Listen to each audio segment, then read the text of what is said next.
เหลือเพียงกายที่ล้มตัวลงนอนเบิ่งออกไปนอกประตูสะท้อนภาพเจ้าย้อนมาอยู่ในใจยิ่งหลับตาลงเท่าใดก็ยิ่งเห็นใบหน้าเจ้าชัดเจนเสียงหัวเจ้ายังดังอยู่บอกเคยหายไปใสคิดทอดเจ้าทุกคืนอยากให้ตื่นมาเจอข้างกายได้แต่บึงพระจันทร์แล้วส่งใจไปให้ฝากดวงดาวกระซิบบอกเจ้าจะได้บอกว่าคนทางนี้มันคิดทอดเจ้าเหลือเกิน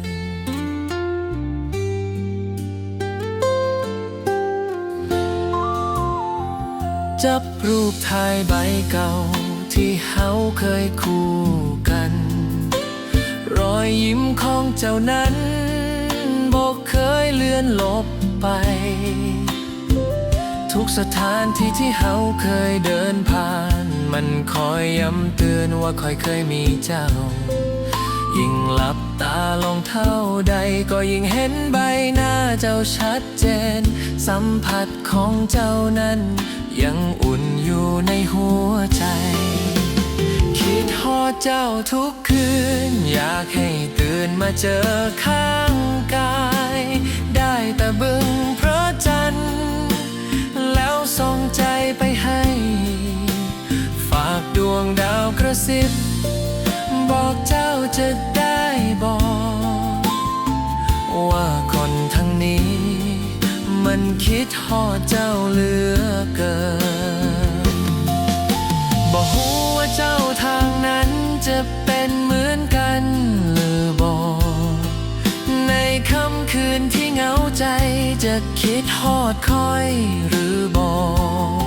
หรือมีแค่คอยคนเดียวที่ยังคงนั่งเศร้าอยู่กับความหลังเรื่องเก่ากองของเฮาสองคนคิดทอดเจ้าทุกคืนอยากให้ตื่นมาเจอข้างกายได้แต่บึงพระจันทร์แล้วส่งใจไปให้ฝากดวงดาวกระซิบบอกเจ้าจะได้บอกว่าคนทางนี้มันคิดฮอดเจ้าเหลือเกินได้แต่หวังว่าจากวันเฮาจะได้พบกันในคืนนี้ก็เพียงได้แต่คิดฮอดเจ้าทุกคืน